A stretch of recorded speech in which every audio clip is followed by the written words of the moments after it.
दोस्तों, ये तो सबको मालूम है कि आजकल हार्ट अटैक भी बढ़ रहे हैं, ब्लड प्रेशर भी बढ़ रहा है, इवन कैंसर का प्रेवलेंस बढ़ रहा है। बट क्या आपको मालूम है कि हार्ट अटैक क्यों बढ़ रहे हैं? जो न्यूबॉर्न्स हैं उनमें इतनी प्रॉब्लम्स क्यों आ रही हैं और ये कैंसर इतना क्यों बढ़ रहा है? तो किस बात का है कि इसके बारे में, इनके इलाज के बारे में बात तो की जाती है, लेकिन इनको रोकने के बारे में बात नहीं की जाती। जैसे आर्टिफिशियल स्वीटनर्स आए थे और अभी चल रहे हैं, और ये मालूम है कि आर्टिफिशियल स्वीटनर देने से कोई वज़न कम नहीं होता, कोई और फ़ायदे नहीं होते, बल्कि कैंसर बढ़ता है, वज़न बढ़ता है, ब्लड प्रेशर बढ़ता है, डायबिटीज़ होती है। उसी तरीके से आजकल एक इशू है माइक्रो प्लास्टिक्स का।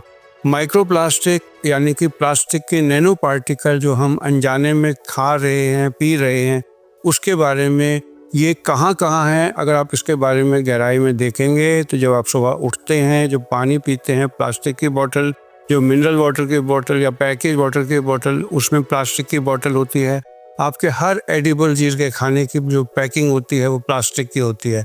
तो उस तरीके से एक बात तो ये है कि इसके अंदर जो केमिकल्स होते हैं, जो माइक्रो प्लास्टिक होते हैं, आपकी सेहत को नुकसान करते हैं। लेकिन इस बारे में कोई बात नहीं करता कि जब कोई बीमार होता है और उसको आईवी फ्लूइड्स दिए जाते हैं, वो आईवी फ्लूइड देने में जो प्लास्टिक ट्यूबिंग होती है, जो प्लास्टिक की बोतल होती है जिसमें आईवी फ्लूइड स्टोर होता है, गर्मी में भी और कमरों में, स्टोर रूम में, तो वो क्या हमारे ब्लड में सीधा जाकर हमें नुकसान करता है। इसके ऊपर मेरा ये वीडियो था और ये बड़ा इम्पॉर्टेंट है, इसमें आप एंड तक जुड़े रहना। जो ये प्लास्टिक होता है, इसके अंदर एक केमिकल होता है थैलेट, जिसको DEHP कहा जाता है। ये इस प्लास्टिक की मेलेबिलिटी को, इलास्टिसिटी को बढ़ा देता है। जैसे कोई ट्यूबिंग है, उसको मोड़ना हो, उसमें ये हेल्प करता है। तो इसलिए इसका कंटेंट हमारी most of the plastic thing जिनको हम इलास्टिसिटी में मेलेबल करना चाहते हैं, वो होता है। और इसकी क्वालिटी क्या होती है कि ये PVC प्लास्टिक से रिस्क कर अलग हमारे ब्लड में मिल सकता है प्लास्टिक ट्यूबिंग के अंदर। ये क्या क्या करता है? ये प्लास्टिक, अगर माइक्रो प्लास्टिक नैनो पार्टिकल अगर आपके ब्लड में मिल जाएंगे और ये फिर बॉडी से बाहर निकलने का कोई तरीका नहीं है, क्योंकि ये एक आर्टिफिशियल चीज़ है, नेचुरल तो है नहीं। हमारे बॉडी में ऐसी कोई एंजाइम नहीं जिसको यूज़ कर सके। ये हमारी बॉडी में एक्यूमुलेट होते रहते हैं, हमारे ब्लड वेसल के लाइनिंग में जाते हैं, वहाँ ये इन्फ्लामेशन करते हैं। और इन्फ्लामेशन आजकल माना जा रहा है मोस्ट ऑफ द डिजीज़ में, चाहे मोटापे से लेकर कैंसर से लेकर हार्ट अटैक करते हैं, सब में इन्फ्लामेशन होता है। तो ये प्लास्टिक जो DEHP नाम से PVC के अंदर मिलता है, अगर ये ब्लड वेसल में मिल जाएगा तो ये क्या करेगा? ये एथेरोमास कॉज कर सकता है, जो कि एओर्टा की लाइनिंग में होते हैं, कैरोटिड आर्टरीज में होते हैं, और उससे ये एथेरोमास बनाकर अपनी जगह से डिसलॉज होकर हार्ट अटैक कर सकते हैं। ये बात लैंसेट में आई है, और लैंसेट हमारे मेडिकल साइंस का बड़ा रिप्यूटेड जर्नल है विद मैक्सिमम इम्पैक्ट फैक्टर। और इसमें आया है कि अगर हम स्टैटिस्टिकली YLL तरीके से देखें तो इंडिया में 14% हार्ट अटैक जो हैं, उनमें कारण जो है वो ये माइक्रो प्लास्टिक्स हैं, जो हमारे आईवी फ्लूइड से हमारे ब्लड में जा रहे हैं। आप सबको मालूम होना चाहिए कि आर्थर एश, जो एक बड़े फेमस HIV क्रूसेडर के नाम से बाद में विख्यात हुए, जो हमारे विंबलडन चैंपियन थे, जो फर्स्ट ब्लैक अमेरिकन थे जो टेनिस चैंपियन बने, उनकी डेथ HIV से हुई थी अनफॉर्चुनेटली, क्योंकि उनको IV में HIV वायरस मिला था। उस समय HIV का पता नहीं था।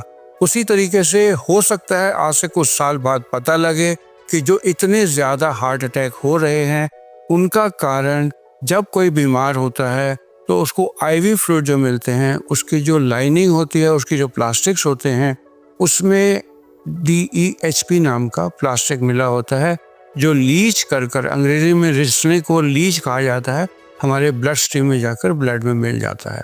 तो इसमें किया क्या जाए? हमारे को ऐसा प्लास्टिक यूज़ करना चाहिए अपने स्पेशली IV लाइन और IV बॉटल्स के अंदर जिसमें DEHP हो ही ना। और ये चीज़ कहाँ की जा रही है? ये अमेरिका में कैलिफोर्निया स्टेट में हो रहा है, ये यूरोपियन कंट्रीज़ में हो रहा है। वहाँ पर जो IV फ्लूइड आते हैं प्लास्टिक वाले, उसके अंदर जो है DEHP नहीं होता। शुरू में जो उन्होंने ग्लास वाटर हमारे IV सेट की यूज़ की गई थी, वो इसलिए बैन की गई थी कि उससे एयर एम्बोलिज्म होता था। तो अब DHP प्लास्टिक फ्री जो आएगा, अगर हम वो यूज़ करेंगे तो उससे at least one of the main causes of micro plastic contamination हमारे ब्लड में होना बंद हो जाएगा। और इंडिया में दोनों टाइप के मैंने पता किया मिलते हैं, ऐसे IV सेट भी मिलते हैं और IV बॉटल भी मिलते हैं जिसके अंदर DHP नहीं होता।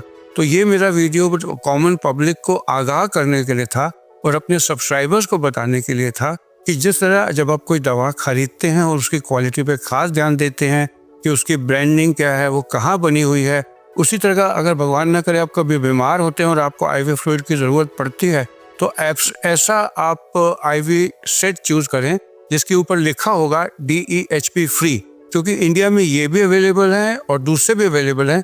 चाहे DEHP फ्री प्लास्टिक बॉटल्स की और IV सेट्स की कॉस्ट हो सकता है थोड़ी ज़्यादा हो। तो आप सबका मेरे साथ जुड़ने के लिए धन्यवाद। अगर इस तरह के अपडेट से आपको कुछ सीखने को मिला, कोई नई जानकारी मिली, तो मेरे चैनल को ज़रूर सब्सक्राइब कर लीजिए और लाइक माइंडेड पीपल में इसको शेयर कर देना। आप सबका मेरे साथ जुड़ने के लिए दोबारा धन्यवाद।